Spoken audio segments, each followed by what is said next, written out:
Ma sœur a dit que je n'étais pas un vrai pro de la tech, puis grand-père a révélé que j'avais racheté son entreprise pour 45 millions de dollars.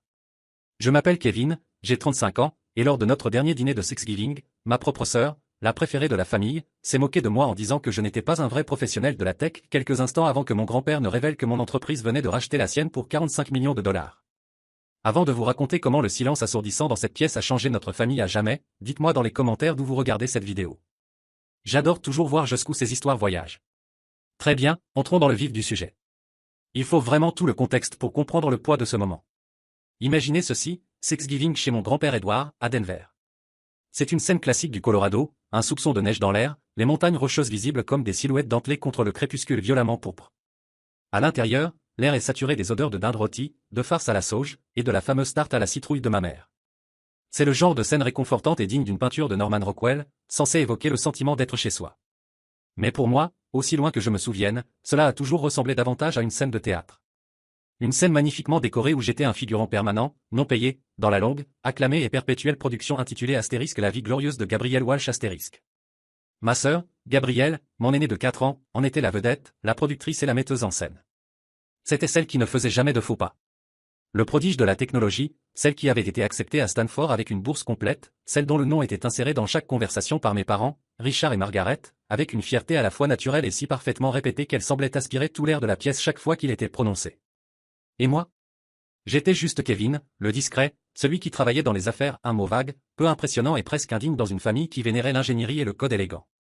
Ce soir-là, le spectacle battait son plein, et Gabrielle offrait une véritable masterclass.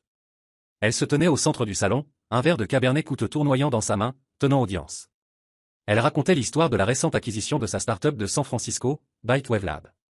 À l'entendre, on aurait dit une grande maîtresse des échecs qui venait de mettre le monde échec et mat, tout est une question de connaître sa valeur et d'avoir la clairvoyance de sortir au sommet, disait-elle, en gesticulant amplement avec son verre, frôlant de peu ma tante Carole. Northbridge System est une entreprise solide, bien que traditionnelle. Ils avaient besoin de notre innovation. Ils avaient besoin de notre vision. Ce n'est pas qu'on s'est fait racheter, c'est qu'on a choisi notre prochain chapitre. C'était le mouvement stratégique parfait. Mon père, Richard, rayonnait. Il hochait la tête si vigoureusement que j'ai cru qu'elle allait se détacher. C'est ma fille, toujours 10 coups d'avance sur tout le monde. Je venais à peine de passer la porte avec mon meilleur ami, Michael, après une séance marathon au bureau. J'essayais de passer discrètement, de rejoindre la table des boissons et de me préparer mentalement pour la soirée. Mais les yeux de Gabrielle, vifs et prédateurs, se posèrent sur moi. Un sourire lent et condescendant s'étira sur son visage. Ah, le voilà, mon petit frère, Kevin. Elle se tourna vers le petit groupe de parents, élevant à peine la voix, juste assez pour que tout le monde l'entende. Le seul de la famille à comprendre PowerPoint, mais qui pense encore que l'IA veut dire astérisque American Idol astérisque. Quelques rires polis, profondément mal à l'aise, se répandirent dans la pièce. Mon visage s'enflamma, une chaleur familière me montant dans la nuque. C'était le même scénario, une année différente. Le même mépris nonchalant. Le même revers de main qui balayait toute ma carrière, toute ma vie, comme un tas de poussière sans importance. Je restais simplement là, les mains enfoncées dans mes poches, la mâchoire crispée, prêt à encaisser comme toujours. Mais alors, le rythme entier de cette pièce. Un rythme établi depuis 35 ans, s'est interrompu et brisé. Mon grand-père Edward, qui était resté silencieux dans son vieux fauteuil en cuir près du feu, posa lentement et délibérément son livre. Il avait 80 ans, professeur de mathématiques à la retraite, avec un esprit encore aussi tranchant qu'un tailleur de diamants. Il regarda Gabrielle par-dessus ses lunettes, son expression indéchiffrable. C'est une vision intéressante des choses, Gabrielle, dit-il, d'une voix calme mais chargée d'un étrange poids qui traversa toute la pièce. On dirait que tu avais toutes les cartes en main. Gabrielle éclata de rire, un rire un peu trop fort, un peu trop nerveux. Eh bien, grand-père, cette fois, c'était le cas. Ça s'appelle une négociation. Il faut projeter de la force. Le regard de grand-père ne vacilla pas. Ses yeux, pleins d'une puissance calme et analytique. Le regard de grand-père se détourna d'elle pour se poser sur moi. Il m'a fixé du regard, puis il a posé la question qui allait mettre le feu à toute la forêt. Kevin, dit-il, et toutes les têtes dans la pièce se sont tournées vers moi. Tu travailles dans ce milieu. Est-ce qu'il est vrai qu'une entreprise au bord de la faillite peut choisir son repreneur pour 45 millions de dollars? La pièce ne s'est pas seulement tue. Le silence est devenu une présence physique. Un voile lourd, étouffant, qui a englouti tout autre son. Le sourire de Gabrielle s'est figé, puis s'est transformé en une grimace confuse et furieuse. L'expression fière de mon père a vacillé, remplacée par de l'incompréhension. Tous les regards dans la pièce sont passés de grand-père à Gabrielle, puis se sont arrêtés, lourds, directement sur moi. Ils attendaient. Pendant 35 ans, c'est moi qui avais attendu. Attendu une miette de reconnaissance, un soupçon de respect, un moment où l'on me verrait enfin. Et maintenant, pour la première fois de ma vie, c'était eux qui attendaient que je parle. Ma gorge était nouée, mon cœur battait contre mes côtes comme un oiseau pris au piège. Ce n'était pas juste une question. C'était une porte qu'on venait d'ouvrir à coups de pied devant moi, et il me fallait décider si j'allais enfin la franchir. Mais avant de revenir dans ce salon silencieux et étouffant, je dois vous ramener quelques mois en arrière, car ce qui s'est passé à Thanksgiving n'a pas été un tremblement de terre soudain. C'était l'effondrement final, inévitable, d'une structure qui pourrissait de l'intérieur depuis des décennies. Pour comprendre l'effondrement, il faut voir la pourriture. Mon monde à moi, ce sont les chiffres, la stratégie, et l'art de repérer les motifs que les autres ne voient pas. Je suis directeur des acquisitions stratégiques chez Northbridge Systems. C'est un titre à rallonge, je sais. Mon meilleur ami Michael m'appelle le « voyant d'entreprise », et il n'a pas tort. Je dirige une équipe de 12 analystes brillants mais épuisés, et nos journées consistent à disséquer les entrailles financières d'autres entreprises. Nous cherchons la valeur cachée, le potentiel inexploité, les petites sociétés tech qui pourraient renforcer notre maison mère, Northbridge. Nous estimons leur valeur, puis nous élaborons une stratégie pour les acquérir. Et je suis bon dans ce que je fais. Je vis pour cette complexité, pour l'adrénaline de la chasse. Au cours des 18 mois précédents, j'avais personnellement supervisé 6 acquisitions majeures pour un total de plus de 100 millions de dollars. J'avais la réputation d'être méticuleux, discret et implacable. Un mardi matin frais de septembre, j'étais dans mon bureau au 24e étage de notre bâtiment du centre-ville de Denver. Le ciel était d'un bleu éclatant, sans nuages. Je sirotais mon deuxième café de la journée quand mon écran s'est allumé avec un email de notre division d'analyse interne, une équipe que nous appelons les « vautours », parce qu'ils sont excellents pour repérer les faiblesses. L'objet de l'email était banal, clinique, astérisque projet Wavecrest analyse cible potentielle T4 astérisque. J'ai cliqué pour l'ouvrir. C'était un rapport de 30 pages, une analyse approfondie d'une entreprise tech de taille moyenne basée à San Francisco. Elle était supposément leader dans le domaine de la vision par ordinateur, mais d'après nos modèles, elle brûlait ses fonds d'investissement à une vitesse alarmante. Nos analystes, avec une certitude froide et mathématique, estimaient qu'il lui restait moins de 120 jours de trésorerie. Après ça, c'était soit une vente désespérée, soit la protection contre les créanciers. Le nom de l'entreprise ? Bitewave Lab. L'entreprise de ma sœur. Je me suis adossé à mon fauteuil, dont le cuir coûteux a gémi dans le silence du bureau. Un nœud glacé s'est formé dans mon estomac, tendu et douloureux. C'était comme si deux plaques tectoniques de ma vie, le monde professionnel où j'étais compétent et respecté, et le monde personnel où je n'étais qu'un figurant, entraient en collision avec une force capable de me briser. Depuis des années, j'avais construit un pare-feu entre les deux. C'était une nécessité vitale, un acte de préservation. Mon téléphone a vibré sur le bureau. Un message de Michael Chin. Il travaillait à 3 bureaux du mien, et c'était la seule personne sur Terre à connaître la version complète, non censurée, des dynamiques familiales des Walsh. C'était mon repère, mon allié. Astérisque, tu as vu le rapport sur Wavecrest, astérisque, écrivait-il. J'ai pris une inspiration tremblante et j'ai répondu, astérisque, je viens de l'ouvrir. C'est irréel, astérisque. Une seconde plus tard, il a répliqué, astérisque mec, ce n'est pas irréel. C'est de la justice poétique, servi glacé, astérisque. J'aurais aimé le voir ainsi. J'aurais voulu ressentir cette satisfaction juste et méritée. Mais tout ce que je ressentais, c'était ce vide douloureux que je connaissais trop bien. Le rapport parlait de la PDG visionnaire de Bitewave, Gabrielle Walsh, qui s'était peut-être trop concentrée sur l'innovation au détriment du bilan comptable. Astérisque visionnaire astérisque. C'est comme ça qu'on l'avait toujours appelé. Soudain, je n'étais plus dans mon bureau au dernier étage.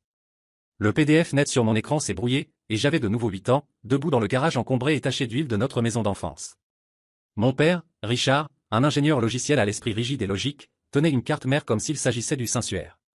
Ma sœur, Gabrielle, alors âgée de 12 ans, venait tout juste de monter son tout premier PC à partir d'un kit qu'elle avait reçu pour son anniversaire. C'était un grand moment. « Regarde ça, Margaret », avait-il lancé à ma mère, sa voix résonnant contre les murs en béton. C'est du talent naturel, une compréhension intuitive des systèmes. Un vrai esprit d'ingénieur, juste là. Il rayonnait devant Gabrielle, qui absorbait ses louanges comme une fleur du désert après une pluie. Il n'avait même pas remarqué la pile de feuilles millimétrées soigneusement dessinées sur mon petit établi, à quelques pas de là. C'était un jeu de simulation économique que j'avais créé moi-même. Il comportait des règles complexes pour la chaîne d'approvisionnement, les dépenses marketing, les courbes de demande, et même un mécanisme de krach boursier. J'y avais consacré un mois entier, travaillant minutieusement les calculs. C'était ma plus grande fierté, un monde que j'avais bâti à partir de rien, avec ma seule imagination. Mais dans la lumière brillante et impressionnante de l'écran d'ordinateur de Gabrielle, mon petit monde en papier, mon monde de stratégie et de valeur, était complètement invisible. Il ne s'agissait jamais de cruauté ouverte. On ne pouvait pas pointer un moment précis et dire, c'était de la maltraitance. C'était quelque chose de plus insidieux. Une indifférence constante, silencieuse, écrasante pour mon univers, et une célébration bruyante et ininterrompue du sien. Lors de ma remise de diplôme au lycée, mon père avait été invité à porter un toast. Il s'était levé, avait levé son verre, et avait parlé pendant 5 bonnes minutes de Gabriel qui était déjà en 2e année à Stanford et de son avenir brillant. Il avait totalement oublié de mentionner que moi, le diplômé du jour, venais de décrocher une bourse universitaire complète pour l'école de commerce réputée de l'Université du Michigan. Ce n'est que lorsque mon grand-père, Dieu le bénisse, s'est raclé la gorge bruyamment depuis sa chaise et a dit, et n'oublions pas la réussite remarquable de Kevin aujourd'hui, que mon père, pris au dépourvu, avait marmonné, ah oui, ça aussi, bon travail, fiston, ça aussi, 2 mots qui résumaient toute mon existence dans cette famille. J'étais un ajout, une note de bas de page dans le grand récit de Gabriel. Le souvenir le plus douloureux, celui qui avait encore le pouvoir de me nouer l'estomac.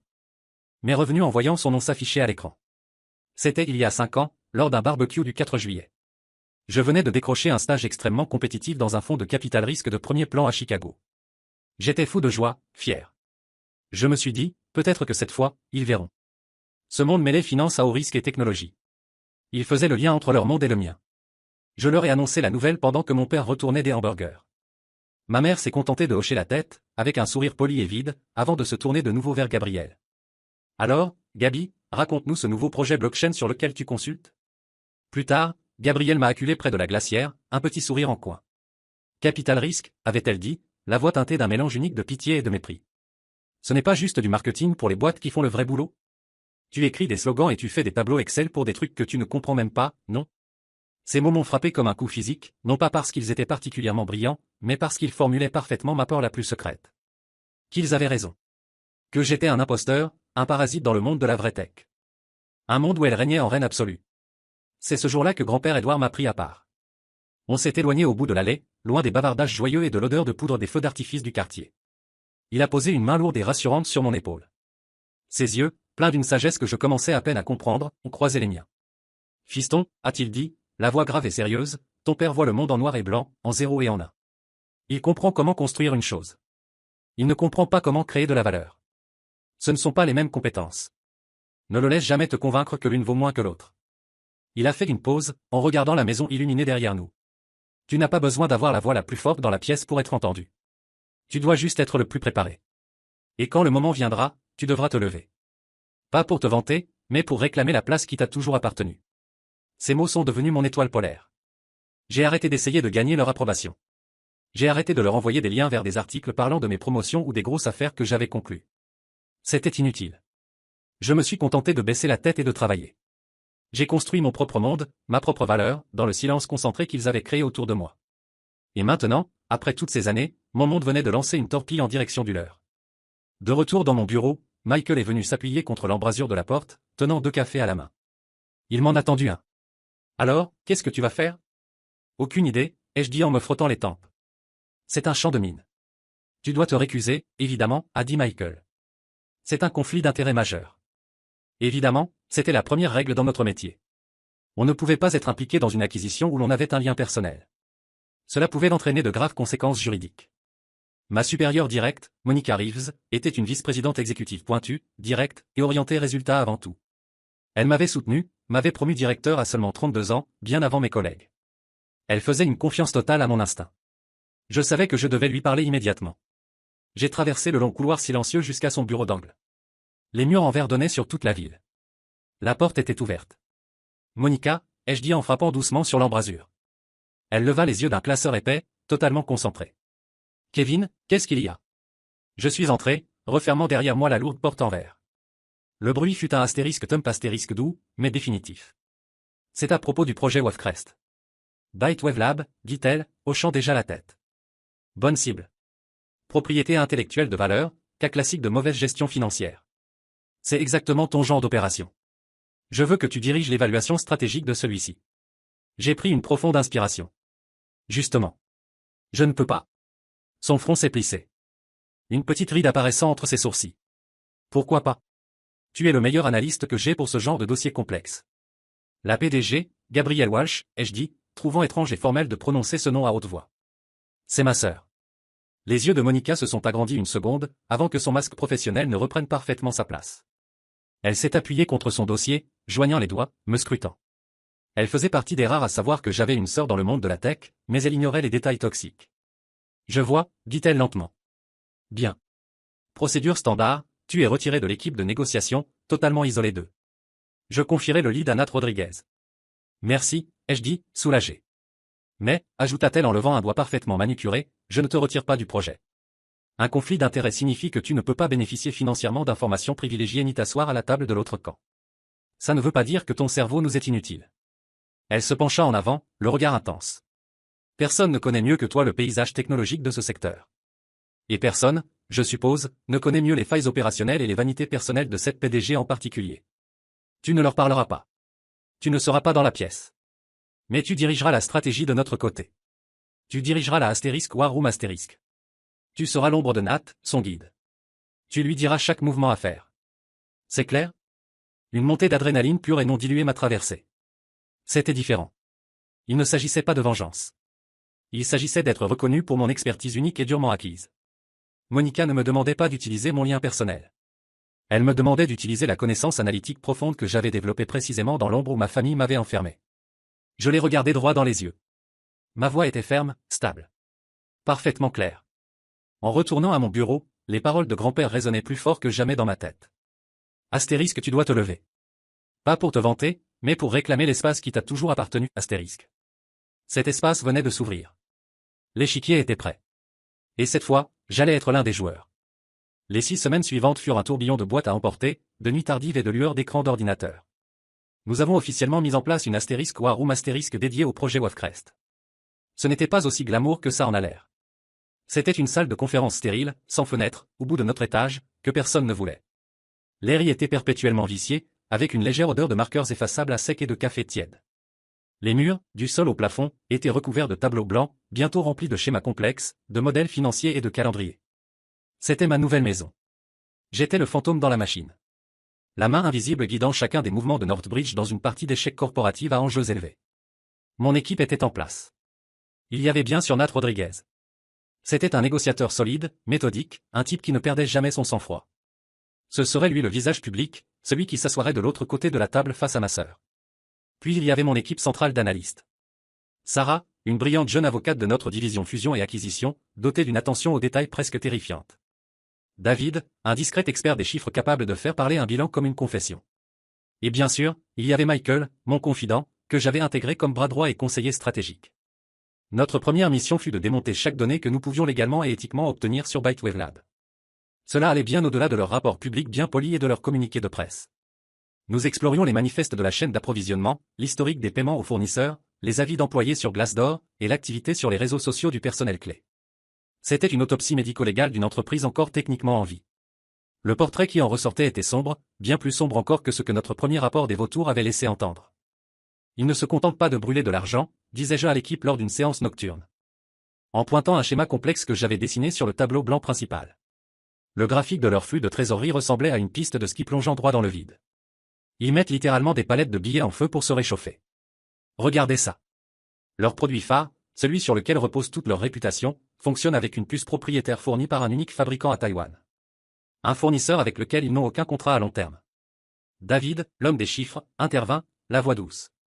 J'ai fait les calculs. Si ce fournisseur augmente ses prix ne serait-ce que de 15%, la marge brute de Bytewave devient négative. Et s'ils cessent de les approvisionner, toute leur ligne de production s'arrête en moins d'une semaine. Ils n'ont aucun levier de négociation.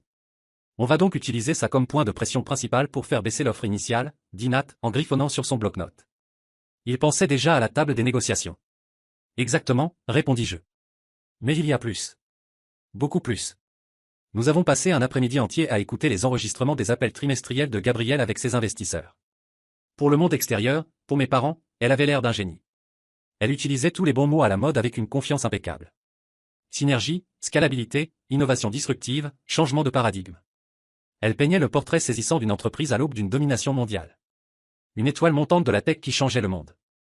Mais mon équipe et moi n'étions pas le public visé. Nous étions l'équipe en coulisses, et nous pouvions voir que tout le décor était fait en carton, maintenu par du ruban adhésif.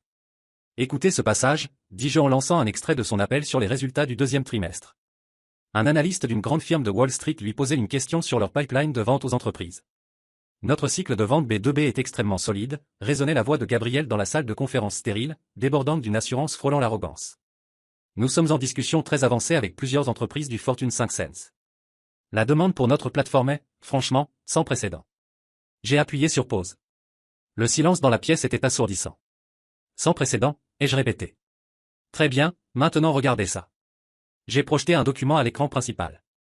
Il s'agissait d'un rapport CRM anonymisé mais vérifié, que nos courtiers en données avaient réussi à obtenir. Il montrait tout l'entonnoir de vente de Bytewave sur les 6 derniers mois. Leur discussion, très avancée, concerne exactement 2 entreprises, indiquées en montrant l'écran, qui, comme vous pouvez le voir ici, ont officiellement refusé un programme pilote il y a plus d'1 mois, évoquant un coût prohibitif et un manque de support dédié. La demande n'est pas sans précédent. Elle est quasiment inexistante. Elle n'est pas simplement optimiste.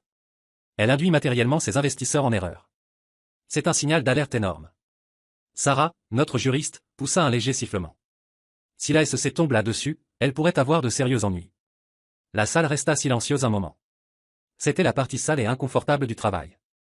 Nous grattions la surface du grand projet de ma sœur et ne trouvions qu'arrogance, mensonge et montagne de dettes. Chaque preuve accablante était une confirmation de plus du mensonge que ma famille et moi avions vécu pendant des décennies. Le prodige de la tech n'était qu'une bonne conteuse à la tête d'une entreprise en déclin. Michael croisa mon regard depuis l'autre bout de la table. Il m'a lancé un regard subtil, inquiet. C'était un regard de pitié, non pas pour Gabriel, mais pour moi. Il savait à quel point tout cela devait me torturer intérieurement. Mais ensuite, au beau milieu de toute cette pourriture, nous l'avons trouvé. Enterrés profondément dans leur budget R&D, listés sous un nom de code vague, protégés par une poignée de brevets secondaires que Gabrielle elle-même avait probablement oubliés, se trouvait une technologie véritablement, incroyablement révolutionnaire.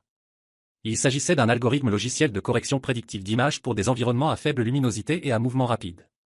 C'était élégant, puissant. Et mes meilleurs ingénieurs ont confirmé qu'il avait 5 ans d'avance sur tout ce qui existait actuellement sur le marché. Ce n'était même pas leur produit principal. En réalité, ils ne l'utilisaient pas du tout. C'était un projet secondaire, une note de bas de page dans leurs documents internes. Mais pour moi, en voyant son potentiel brut, c'était comme trouver un diamant parfait dans une benne à ordures. C'est ça, ai-je murmuré en fixant les spécifications techniques. Voilà la vraie valeur. Mon Dieu. Elle ne sait même pas ce qu'elle a. Gabriel essayait de nous vendre une voiture de sport clinquante mais hors d'usage, avec un bloc moteur fissuré. Mais elle ignorait totalement qu'un diamant inestimable était caché dans la boîte à gants. Cette découverte a bouleversé toute l'équation stratégique. Mon objectif a changé instantanément. Il ne s'agissait plus simplement d'acheter une entreprise en faillite pour une bouchée de pain afin de la démanteler. Il s'agissait de mener une frappe chirurgicale pour sauver cette technologie brillante et la petite équipe sous-financée qu'il avait développée. Nouvelle stratégie, ai-je annoncé dans la salle, ma voix désormais ferme et résolue. Tout change. Nous concentrons les négociations publiques sur leur ligne de produits principale défaillante. Nous leur laissons croire que c'est tout ce qui nous intéresse. Nous allons la déconstruire, leur montrer toutes les failles que nous avons trouvées, et leur faire croire qu'ils obtiennent une bonne affaire en vendant un navire en train de couler. Mais le vrai prix, la seule chose qui compte réellement, c'est cet algorithme. Et nous devons absolument inclure l'équipe d'ingénierie de 3 personnes qui l'a conçu dans l'accord. Ils sont non négociables. Cette nouvelle approche a conduit à la découverte la plus critique de tout le processus. Alors que Sarah menait ses vérifications juridiques approfondies, elle a repéré quelque chose tard dans la nuit. Elle m'a appelé à mon bureau, la voix tendue. « Kevin, tu dois voir ça. » Immédiatement, j'ai ouvert le fichier qu'elle m'avait envoyé. C'était une copie numérisée d'un ancien contrat obscur, datant de l'époque où Bytewave n'était qu'une petite structure à 2 personnes dans un garage. Gabriel s'était associé à un programmeur universitaire pour développer la technologie fondatrice. Le contrat était mal rédigé, une erreur classique de start-up, mais une clause ressortait de façon terrifiante. Si Bytewave venait un jour à être vendu ou connaissait un changement de contrôle, les droits sur toute technologie dérivée développée au cours des 3 premières années de la société reviendraient automatiquement à ce programmeur, sauf s'il avait été racheté pour un montant spécifique aujourd'hui devenu très important. L'algorithme de correction d'image, le diamant, la vraie raison de l'acquisition, avait été développé lors de la 2e année. C'était donc une œuvre dérivée. Et le programmeur, un certain Dr Alastair Finch, aujourd'hui professeur titulaire à Carnegie Mellon, n'en avait probablement aucune idée. Si nous achetions l'entreprise sans régler cette clause, Finch pourrait poursuivre Northbridge et potentiellement obtenir les droits sur la technologie même que nous visions. Les 45 millions de dollars de l'opération deviendraient alors instantanément sans valeur. C'était une pilule empoisonnée cachée dans l'ADN de l'entreprise. Pire encore, si Gabrielle découvrait cela, elle pourrait tenter de l'utiliser comme levier pour exiger un prix plus élevé. Elle pourrait même essayer de conclure un accord parallèle avec Finch, faisant échouer toute l'acquisition. Il faut régler ça, ai-je dit à Sarah, l'esprit en ébullition, calmement, et avant que nous ne formulions l'offre finale contraignante. Il nous faut un avocat spécialisé dans la récupération de droits de propriété intellectuelle. C'est là que mon travail est devenu un numéro d'équilibriste au-dessus d'un ravin. Je devais orchestrer une solution sans laisser la moindre empreinte. J'ai passé 2 nuits blanches avec Sarah et notre meilleur juriste en droit des affaires, à construire une stratégie juridique et financière complexe pour neutraliser le problème Finch. Nous allions structurer l'accord de manière à ce qu'une partie des 45 millions de dollars d'acquisition, le montant exact stipulé dans l'ancien contrat, soit placé dans un compte séquestre distinct et sécurisé.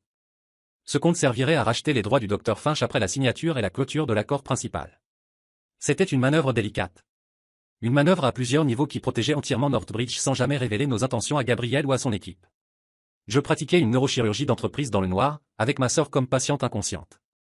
Pendant les dernières phases de négociation, Nat m'appelait depuis une pièce privée au cabinet d'avocats de San Francisco, juste avant et après chaque session. Elle est incroyable, disait-il, la voix entre la frustration et une certaine admiration contrainte. Elle agit comme si elle nous faisait un immense honneur. Elle exige qu'on la garde comme consultante de transition, avec un salaire qui, honnêtement, est insultant.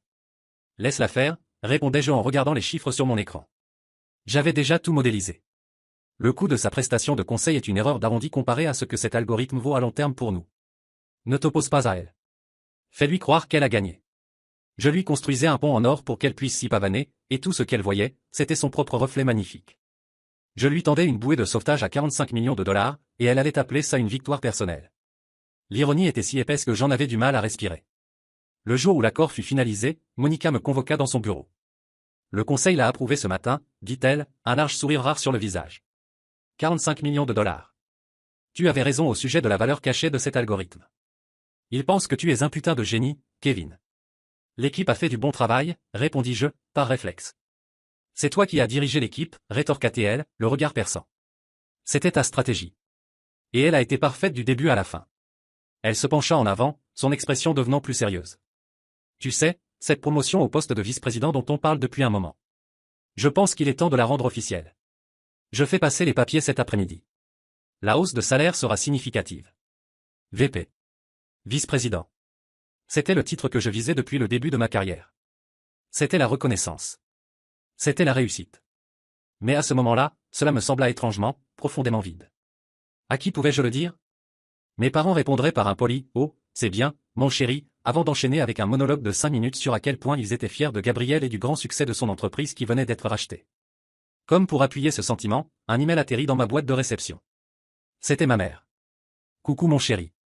Juste un rappel que Thanksgiving est chez ton grand-père cette année. On est tellement heureux de célébrer la merveilleuse nouvelle de Gabriel. Essaie de ne pas être en retard. Bisous, maman. Célébrer la merveilleuse nouvelle de Gabriel. Ma nouvelle, ma promotion au poste de VP, l'orchestration réussie d'un accord complexe de plusieurs millions, n'était même pas sur leur radar. C'était invisible, tout comme je l'avais toujours été. Michael passa devant mon bureau et vit l'expression sur mon visage. Laisse-moi deviner, dit-il. L'invitation pour Thanksgiving est arrivée? Pire, répondis-je. L'invitation obligatoire à la grande représentation. Il soupira et s'appuya contre la cloison. Tu sais ce que t'es, mec? T'es un fantôme. Tu viens de monter le plus gros deal de ta carrière, t'as sauvé l'héritage de ta sœur de sa propre incompétence, t'as assuré ton propre avenir. Et tu vas entrer dans cette maison comme si tu faisais de la paperasse toute la journée. Il avait raison.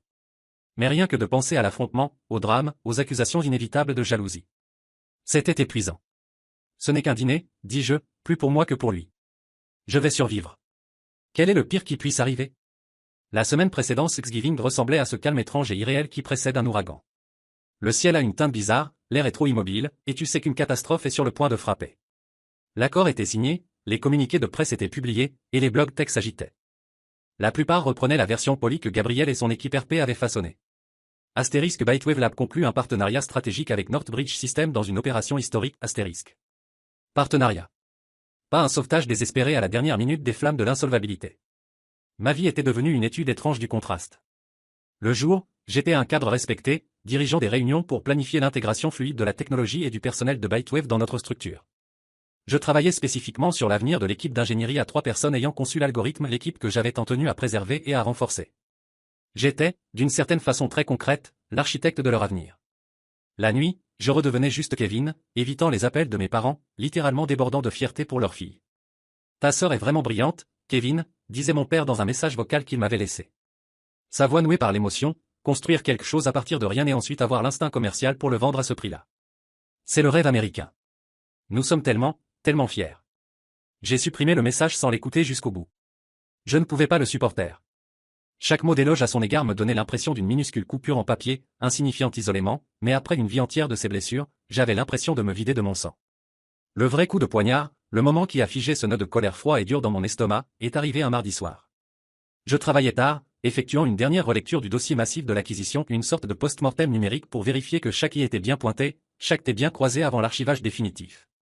C'était un travail fastidieux, mais mon cerveau était trop agité pour dormir. Au fond du dossier le plus sécurisé de l'archive de due diligence, un dossier auquel seuls quelques-uns d'entre nous avaient accès, se trouvait l'analyse financière complète des cadres dirigeants de Bytewave. J'ai ouvert le fichier de Gabriel, et c'était là, un PDF sécurisé de la préfecture du comté de San Francisco. Un document montrant que 2 mois avant l'acquisition, Gabriel avait contracté une énorme seconde hypothèque sur sa magnifique maison du quartier de Pacific Heights, une maison qu'elle partageait avec sa femme, Heather. Je suis resté figé devant le document à l'écran, le langage juridique flottant devant mes yeux. Le montant était stupéfiant. Elle avait personnellement garanti le prêt sur la valeur de leur maison afin de pouvoir payer les salaires pendant un trimestre de plus. Elle avait mis en jeu la maison familiale, misé leur avenir sur un miracle. Et ce miracle, c'était moi. J'ai fermé le fichier, une vague glaciale et profondément désagréable m'envahissant. C'était un cocktail étrange et toxique de pitié et de dégoût. L'arrogance époustouflante qu'elle projetait au monde à sa propre famille était un bouclier. Une armure fragile destinée à cacher la peur viscérale d'une joueuse qui avait tout misé sur la table et bluffé avec une main perdante. Je me suis adossé à ma chaise et j'ai pensé à Heather.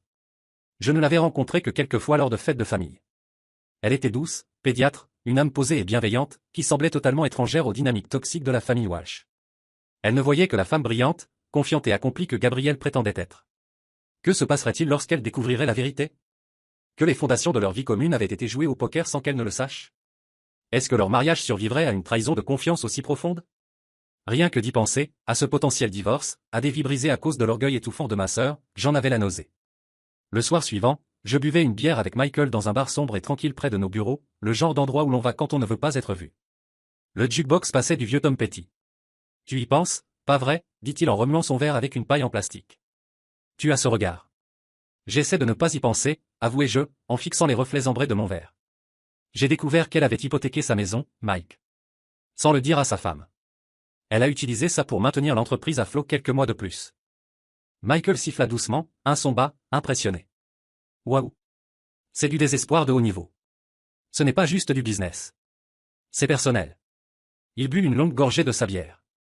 Tu sais, tu es dans une situation impossible. Si tu dis quelque chose à Thanksgiving, tu passes pour le petit frère jaloux et amer qui veut lui voler la vedette. Si tu ne dis rien, tu la laisses continuer à mentir à tout le monde, y compris à sa propre femme, qui a pourtant le droit de savoir que toutes leurs économies étaient en jeu. Il n'y a pas de bonne solution, dis-je, les mots lourds et vrais. C'est comme dans ce film Astérisque Wargame Astérisque. La seule façon de gagner, c'est de ne pas jouer. Peut-être, dit Michael, en me regardant sérieusement par-dessus son verre. Ou peut-être que, après 35 ans à être forcé de jouer selon ses règles, c'est enfin ton tour de jouer. Tu n'es plus le gamin de 8 ans avec ses jeux en papier, Kev.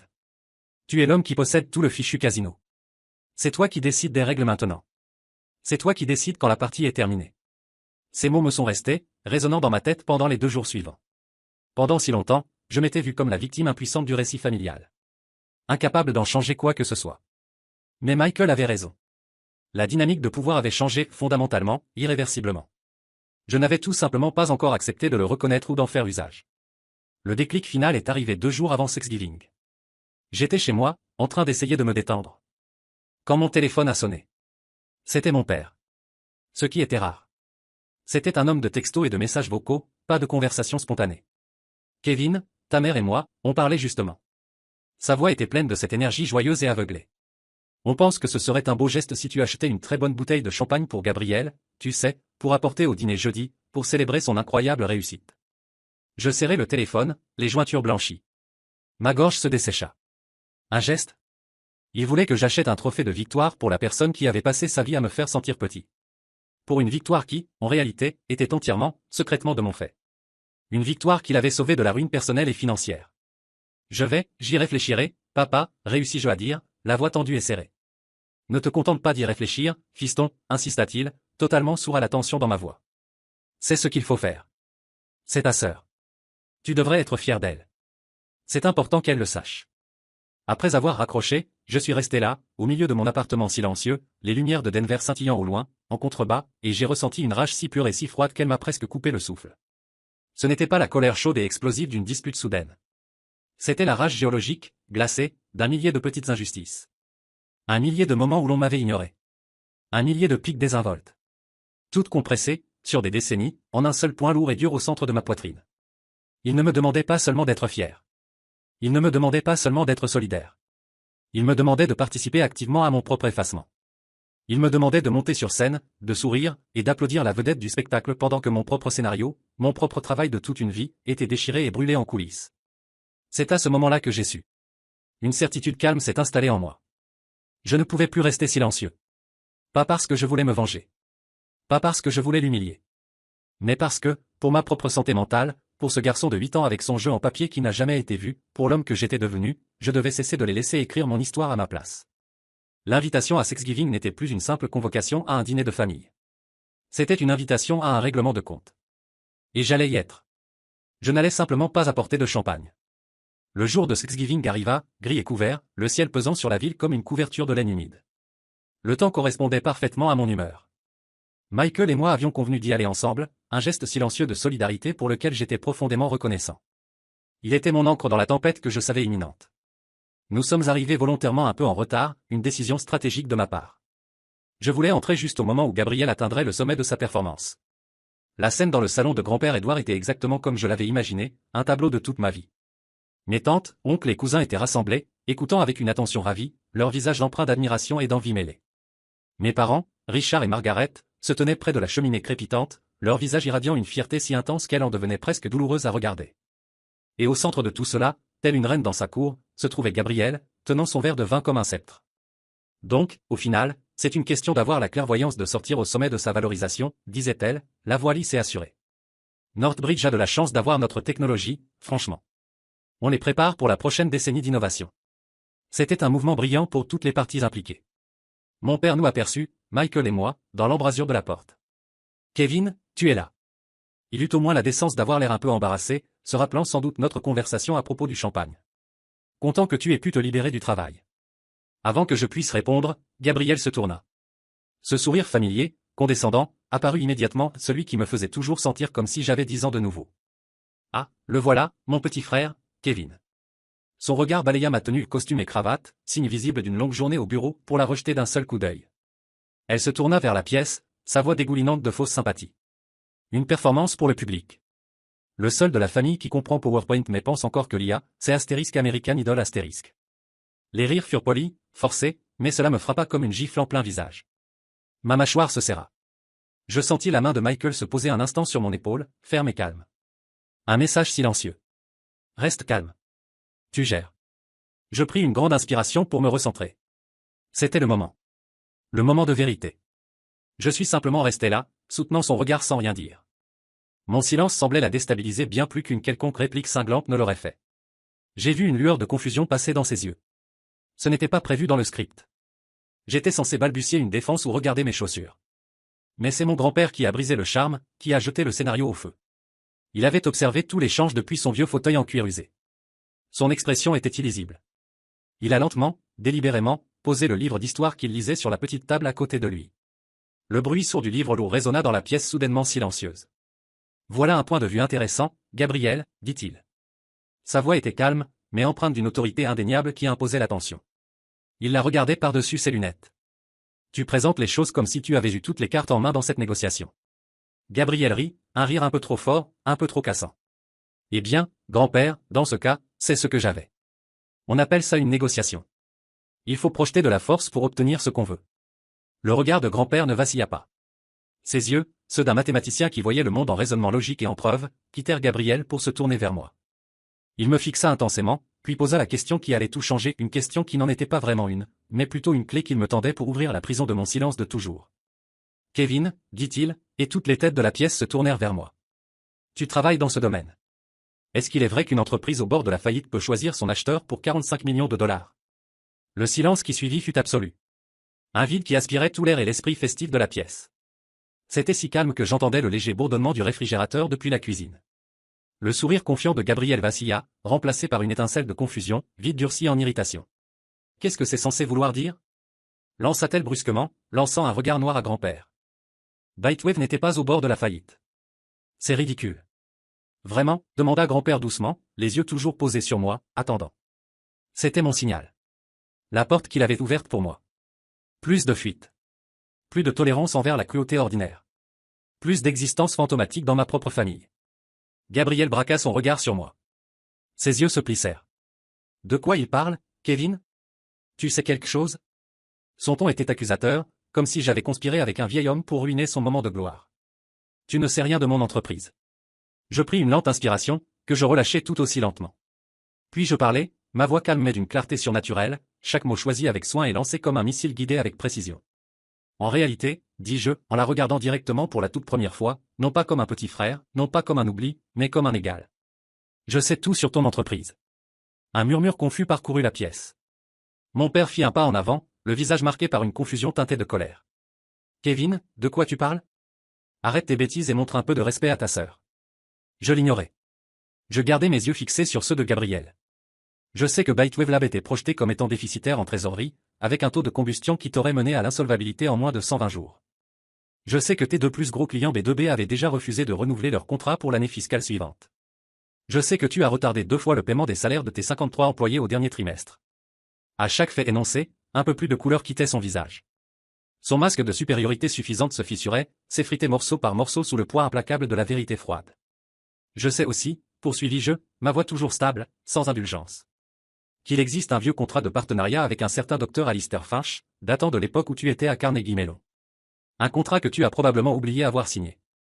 Une clause mal rédigée de ce contrat lui donnait des droits rétroactifs sur toutes les œuvres dérivées si l'entreprise venait à être vendue. Ce qui inclut ton seul actif véritablement précieux, l'algorithme de correction d'images prédictive. Une clause qui, si nous ne l'avions pas trouvée et neutralisée, aurait rendu tout ton portefeuille de brevets complètement sans valeur. Le verre de vin de Gabriel tremblait violemment dans sa main. Elle me fixait, la bouche légèrement entr'ouverte, comme si elle voyait un inconnu pour la première fois. Mon père avait l'air totalement désemparé, regardant alternativement entre elle et moi. De quoi il parle, Gabi? C'est n'importe quoi, hein? Dis-lui que c'est n'importe quoi. Est-ce le cas? Demandai-je, tournant enfin mon regard vers mon père. C'est n'importe quoi. Demandai-je en glissant la main dans la poche intérieure de ma veste. J'en sortis une fine chemise cartonnée, sobre et discrète, l'évaluation stratégique originale que j'avais rédigée pour Monica, le point de départ de toute l'opération. Je m'avançai, dépassant mes proches pétrifiés, et la déposai doucement sur la table basse devant eux. Elle atterrit avec un astérisque tu d'astérisque doux mais définitif, qui résonna comme le coup de marteau d'un juge dans le silence de mort. Northbridge System n'est pas simplement tombé sur Bytewave par hasard, dis-je, ma voix résonnant dans la pièce figée. Cette entreprise a été ciblée. Une société avec des actifs précieux mais profondément mal gérés, et une PDG désespérée, avait été identifiée comme cible idéale pour une acquisition. Je fis une pause, laissant mes mots s'imprégner dans l'esprit de chacun. Je regardai autour de moi mes parents sidérés, mes oncles et tantes visiblement curieux, puis je revins à ma sœur, dont le visage affichait désormais un masque de choc pur, brut et livide. Alors je portai le coup final. La personne qui a rédigé le rapport initial identifiant cette opportunité. La personne qui a mené l'analyse stratégique depuis la astérisque War Room astérisque. Celle qui a conçu toute la stratégie d'acquisition et construit l'évaluation à 45 millions de dollars depuis zéro. Je laissai planer un silence d'une seconde. Cette personne, c'était moi. Si le silence précédent était lourd, celui-ci était un trou noir. Une absence totale de son, de mouvement, de souffle. Je pouvais sentir le choc collectif de 20 personnes aspirant l'oxygène de la pièce. Ma mère porta une main à sa bouche, les yeux écarquillés de stupeur. Mon père fixait la chemise cartonnée comme s'il s'agissait d'un serpent venimeux, la bouche entr'ouverte. Michael, debout près de la porte, affichait un petit sourire discret, teinté de satisfaction. Il me fit un léger signe de tête, à peine perceptible. Et Gabrielle. Elle restait figée, immobile. Le verre de vin glissa enfin de ses doigts engourdis et se brisa sur le parquet, projetant du vin rouge semblable à du sang sur le magnifique tapis persan. Le bruit fut une explosion dans le calme de la pièce. L'illusion qu'elle avait si soigneusement construite autour d'elle, l'histoire qu'elle avait racontée à sa famille, à sa femme, au monde, venait d'être brutalement, impitoyablement et publiquement réduite en cendres en moins d'une minute. La vedette du spectacle venait de découvrir que toute la scène, les lumières, le script, et même le public, avaient été assemblés par le figurant qu'elle n'avait jamais daigné remarquer. Le silence s'étira, interminable. Puis, sans un mot, sans regarder personne, Gabrielle fit volte-face et sortit par la porte arrière, laissant la moustiquaire claquer violemment derrière elle. Le bruit résonna comme un coup de feu annonçant la fin de la pièce et le début de tout ce qui allait suivre. Pendant un long moment paralysant, personne dans le salon ne bougea. Tous fixaient la porte par laquelle Gabrielle avait disparu. Puis leurs regards revinrent vers moi, puis au verre éclaté sur le sol. Leurs visages formaient un chaos confus de stupeur, d'incrédulité et de compréhension naissante. Mon père ouvrit la bouche, comme pour parler, puis la referma, l'air complètement perdu, comme si son monde entier venait d'être renversé. Ma mère était livide, malade, les mains toujours pressées contre sa bouche. Je n'ai pas attendu qu'il digère. Je ne voulais pas être là pour les questions, les accusations, les drames familiaux inévitables. Ma cible, c'était Gabrielle et la vérité. La vérité était sortie. Le reste importait peu. Je me suis retourné et j'ai suivi ma sœur à l'extérieur. L'air froid de novembre me frappa comme une gifle glacée, réveillant tout mon corps. Le jardin était sombre et silencieux, la seule lumière venant de la cuisine, projetant des ombres longues et déformées sur la pelouse. Je trouvais Gabrielle debout au bord de la terrasse en pierre, les bras serrés autour d'elle comme si elle essayait de retenir son monde qui s'effondrait. Elle fixait l'obscurité de la cour, où les branches nues des trembles ressemblaient à des doigts squelettiques tendus vers le ciel. Elle ne pleurait pas. Elle avait juste l'air brisé, vaincue, plus petite que je ne l'avais jamais vue de toute ma vie. Je me suis tenu à quelques pas d'elle, les mains dans les poches, sans rien dire. Je lui laissais de l'espace. Le silence entre nous, maintenant, était différent. Ce n'était pas le vieux silence de l'indifférence et du ressentiment, ni celui, tendu et explosif, du salon. C'était un silence brut, incertain, profondément triste, chargé des décombres de tout ce que je venais de faire exploser. Finalement, elle parla, sa voix rauque et basse. Pas dirigée contre moi, mais contre l'obscurité elle-même. Tu dois te régaler. Tu dois passer la plus belle soirée de ta vie. Ce n'était pas une question. C'était une accusation, imprégnée d'une amertume si profonde qu'elle en devenait corrosive. Non, répondis-je. Et c'était la vérité, simple et honnête. Ce n'est pas le cas. Ce n'était pas une question de plaisir. C'était une question de nécessité. Elle laissa échapper un rire bref, amer, qui ressemblait plus à un sanglot. Un son terrible, brisé. Vraiment? Bien sûr que non. Tu voulais juste m'humilier totalement et publiquement devant toute la famille, devant ma femme. Eh bien, mission accomplie, Kevin. Félicitations. Tu as enfin gagné. Ce n'était pas une question de gagner, dis-je en m'approchant un peu. Le froid de la terrasse en pierre traversait les semelles de mes chaussures de ville. C'était une question de vérité. Il fallait que ça sorte, Gabrielle. Une fois, au moins. Elle se tourna enfin vers moi, le visage pâle dans la lumière tamisée, les yeux brillants. L'arrogance emblématique avait disparu, complètement arrachée, remplacée par une vulnérabilité brute, désespérée, que je ne lui avais jamais vue.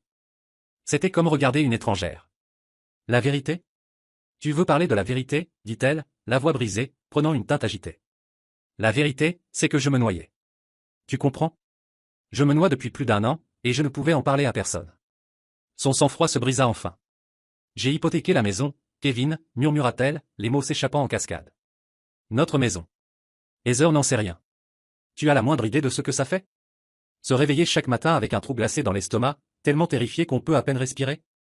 Redouter d'ouvrir ses emails parce qu'on sait qu'il y aura un nouvel avertissement d'un investisseur, un autre message furieux d'un fournisseur qu'on ne peut pas payer, une nouvelle lettre d'avocat? Elle pleurait maintenant, des larmes silencieuses coulant sur ses joues, attrapant la lumière de la fenêtre de la cuisine. Ce salaire de consultante ridicule que j'ai exigé. Ce n'était pas pour moi. C'était exactement le montant dont j'avais besoin pour rembourser le prêt avant que les parents de Heather ne posent des questions sur nos finances. Ils veulent ouvrir un compte pour les études de notre futur enfant. Un enfant qu'on essaie d'avoir depuis 2 ans avec une effivée.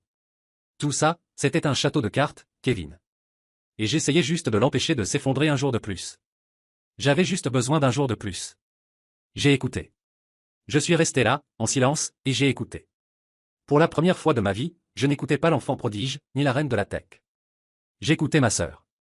Et pour la première fois, je crois qu'elle disait la vérité, entière et sans vernis. Je sais, dis-je doucement. J'ai vu le rapport de crédit. J'ai vu la seconde hypothèque. Sa tête se redressa d'un coup, une étincelle de colère défensive dans les yeux. Tu as vu? Tu m'espionnais? Tu as fouillé dans mes finances personnelles. Ça s'appelle la due diligence, Gabrielle, dis-je, la voix douce mais ferme. La voix que j'utilise au travail pour expliquer des vérités difficiles. C'est ce qu'on fait quand on achète une entreprise pour 45 millions de dollars. On regarde tout. Le bon, le mauvais, et le pire. Elle se dégonfla, tout combat quittant son corps. Elle se tourna à nouveau vers la cour, se serrant encore plus fort dans ses bras. Donc tu savais. Tu savais tout. Pendant tout ce temps, tu m'as regardé faire mon numéro, mentir, me ridiculiser. Tu savais tout. Regardez, ce n'était pas le but, dis-je, essayant de lui faire comprendre. Sauver la technologie, c'était le but. Sauver les emplois de tes 53 employés, c'était le but. Cet algorithme que tu avais enterré dans la R&D. C'est pour ça que tout a commencé. C'est le diamant. Tu as créé quelque chose de brillant, Gabi. Vraiment brillant. Tu ne savais juste pas comment construire une entreprise autour. Nous sommes restés à nouveau en silence. L'air glacé entre nous commençait à changer. La colère s'estompait, remplacée par une tristesse lourde, partagée. Tu m'as toujours fait me sentir insignifiante, murmura-t-elle, l'accusation résonnant maintenant comme une simple constatation fatiguée. Et je t'ai laissé faire, répondis-je, l'aveu me laissant un goût de rouille dans la bouche. Ça, c'est sur moi. Je suis resté silencieux. Je vous ai laissé, toi, papa et maman, me définir par ce que je n'étais pas, au lieu de ce que j'étais. Mais ça s'arrête ce soir. Je pris une inspiration, l'air froid me brûlant les poumons. Je ne suis plus le petit garçon qui se tenait à côté de ton projet de science, Gabrielle. Je ne vis plus dans ton ombre. Et je n'ai pas besoin que tu te rabaisses pour que je puisse briller. Il y a assez de ciel pour nous deux. Elle me regarda. Me regarda vraiment, cette fois. Et je vis une lueur de quelque chose de nouveau dans ses yeux embués de larmes. Ce n'était pas de la colère.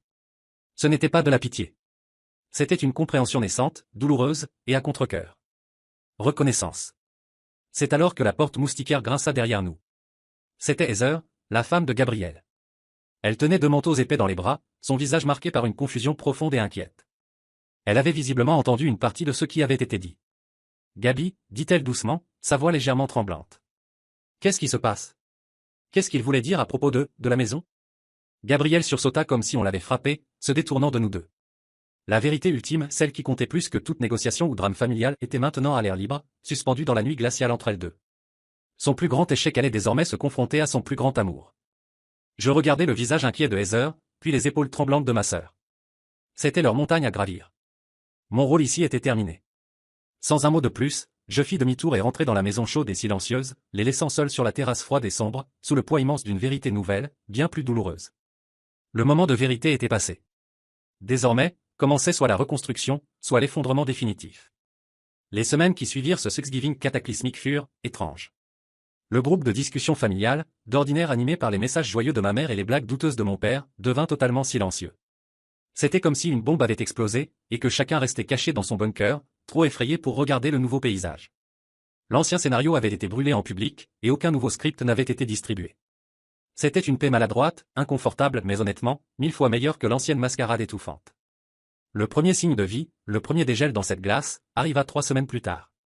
Ce n'était pas un appel, ni un message. C'était un email qui atterrit dans ma boîte de réception tard un mardi soir. L'expéditrice, Gabrielle. L'objet, astérisque prochaines étapes astérisque.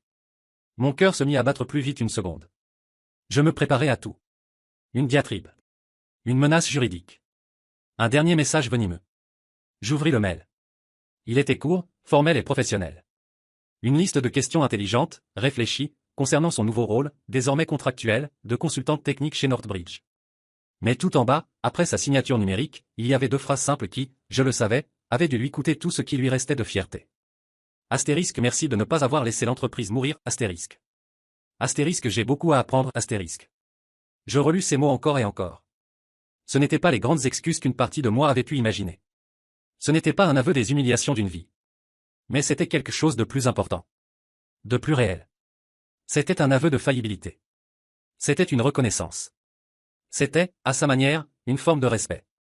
Notre première réunion de travail officielle fut un appel vidéo avec son ancienne équipe d'ingénierie, ce petit groupe brillant que j'avais tant tenu à préserver pendant l'acquisition. J'étais en ligne, avec Monica et quelques autres vice-présidents de Northbridge, principalement pour observer. L'ancienne Gabrielle aurait monopolisé la conversation, essayant de prouver qu'elle était toujours aux commandes, la plus brillante dans la pièce. Mais cette Gabrielle-là était différente. Elle était silencieuse. Elle écoutait attentivement, le front plissé de concentration. Elle n'interrompait pas. Elle ne se vantait pas. Elle ne lançait pas des termes techniques pour impressionner.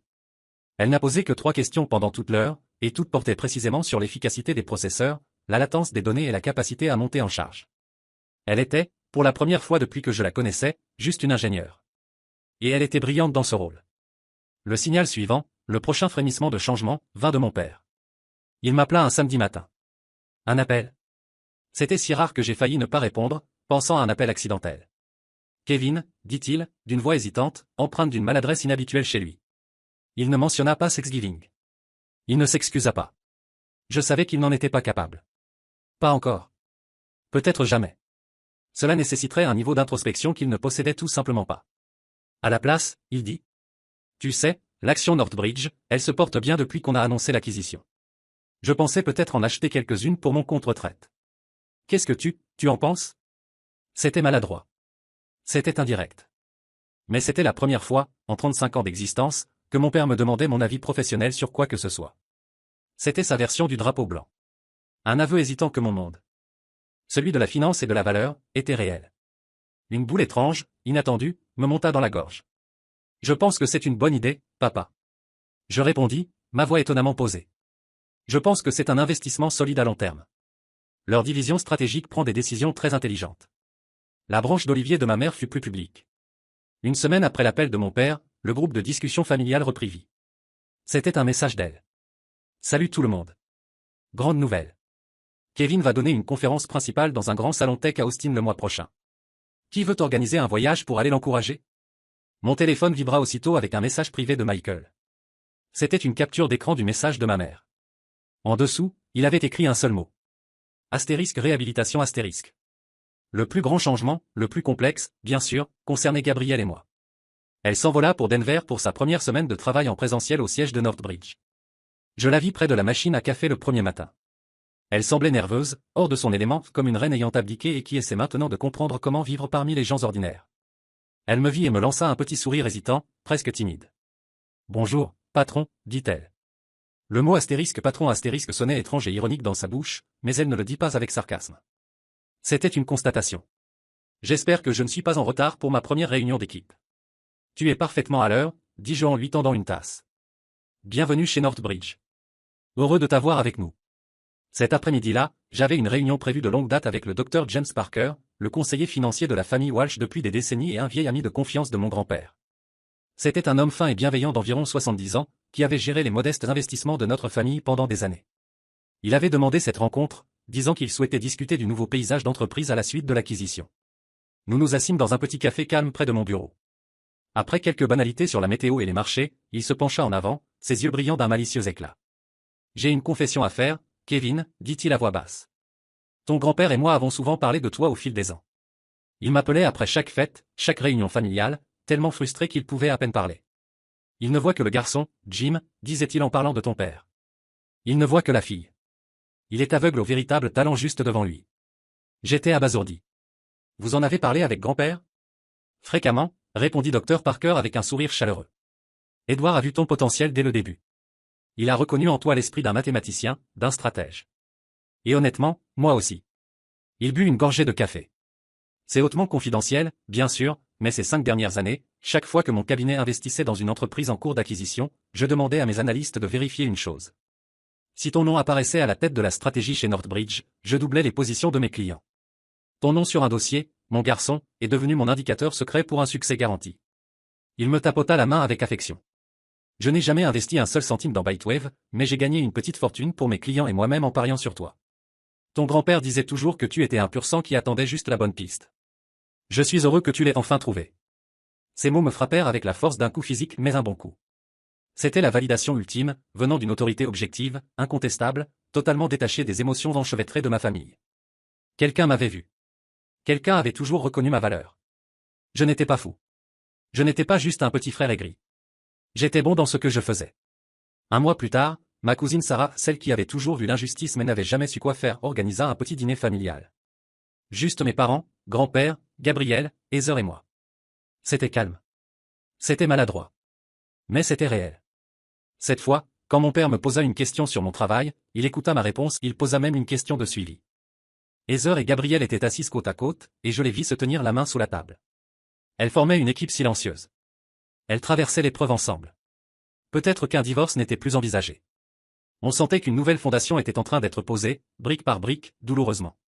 Pour la première fois dans mes souvenirs, je ne me sentais pas invisible à un dîner de famille. Je me sentais présent. Je me sentais Kevin. Et pour la première fois, cela me suffisait. Une année peut tout changer. Mais elle ne répare pas tout. La guérison, j'ai appris, n'est pas une destination. C'est un processus. Nous n'étions pas une famille parfaite. Et nous ne le serions jamais. Les cicatrices de 35 années de dysfonctionnement étaient trop profondes, trop permanentes. Il n'y eut ni grandes excuses dignes d'un film, ni étreinte collective en larmes. La guérison arriva de manière plus discrète, plus significative, et plus réaliste. À Noël cette année-là, mon père, après quelques verres de son lait de poule épicé préféré, m'a pris à part pendant que je regardais les lumières du sapin. Il ne me regardait pas dans les yeux. Il fixait simplement les flammes dansantes de la cheminée. Tu sais, commença-t-il, la voix épaisse. Je n'ai pas été juste avec toi, fiston. En grandissant. Je le vois maintenant. J'ai eu tort. Il s'éclaircit la gorge. Je suis désolé. C'était discret et maladroit. Et c'était probablement la chose la plus difficile qu'il ait jamais eu à dire. Mais c'était tout. Chez Northbridge, l'intégration de la technologie de Bytewave fut un succès fulgurant. Encore plus que ne l'avaient prédit mes modèles les plus optimistes. L'algorithme prédictif que j'avais repéré devint le cœur d'un nouveau produit phare qui dominait le marché. Le cours de notre action s'envola et, comme Monica l'avait promis, je fus officiellement promu vice-président de la stratégie et du développement commercial. Le nouveau salaire et les responsabilités changèrent ma vie. Mais ce qui comptait le plus, ce qui résonnait profondément en moi, c'était le respect mérité qui accompagnait tout cela. Je n'étais plus le petit frère de Gabriel. J'étais Kevin Walsh, le VP qui avait orchestré l'acquisition la plus rentable de l'histoire récente de l'entreprise. Gabriel, contre toute attente, trouva sa place. Elle s'épanouit en tant qu'ingénieure principale de haut niveau, libérée de l'écrasante pression quotidienne d'être PDG. Quelques personnes dans le secteur avaient murmuré qu'elle quitterait Northbridge au bout d'un an pour lancer un nouveau projet, pour retrouver la gloire des fondateurs. Mais elle resta. Elle m'a dit un jour, lors d'une session de travail tard dans la nuit autour d'une pizza bon marché, qu'elle avait appris à apprécier la stabilité, la collaboration. La liberté de simplement faire le travail qu'elle aimait sans avoir à prétendre qu'elle avait toutes les réponses. Notre relation trouva un nouvel équilibre, étrange et fragile. Ce n'était pas l'amitié légère et complice que certains frères et sœurs partagent. Nous avions trop d'histoire pour cela. C'était un profond respect professionnel, qui s'épanouissait lentement, prudemment, en une forme de lien personnel hésitant. Nous avons découvert que nous faisions une bonne équipe.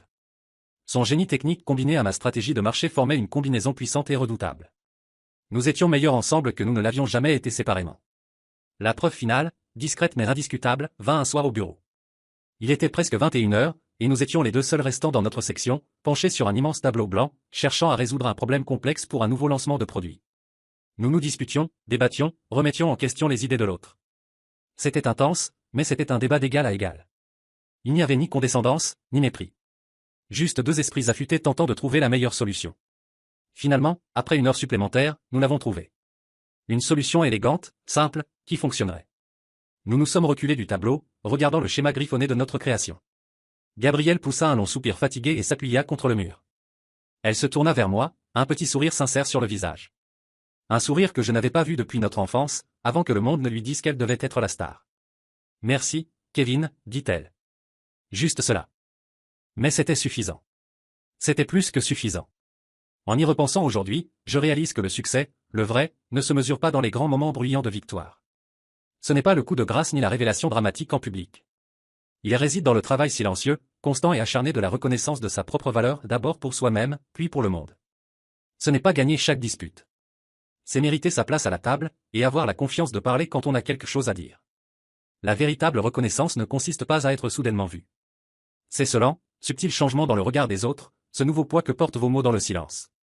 C'est construire une vie et une carrière si solides, si indéniablement vôtres, que votre lumière ne peut plus être cachée ni éteinte par l'ombre de quiconque. Merci d'avoir écouté mon histoire. J'espère qu'elle a résonné en vous, d'une manière ou d'une autre.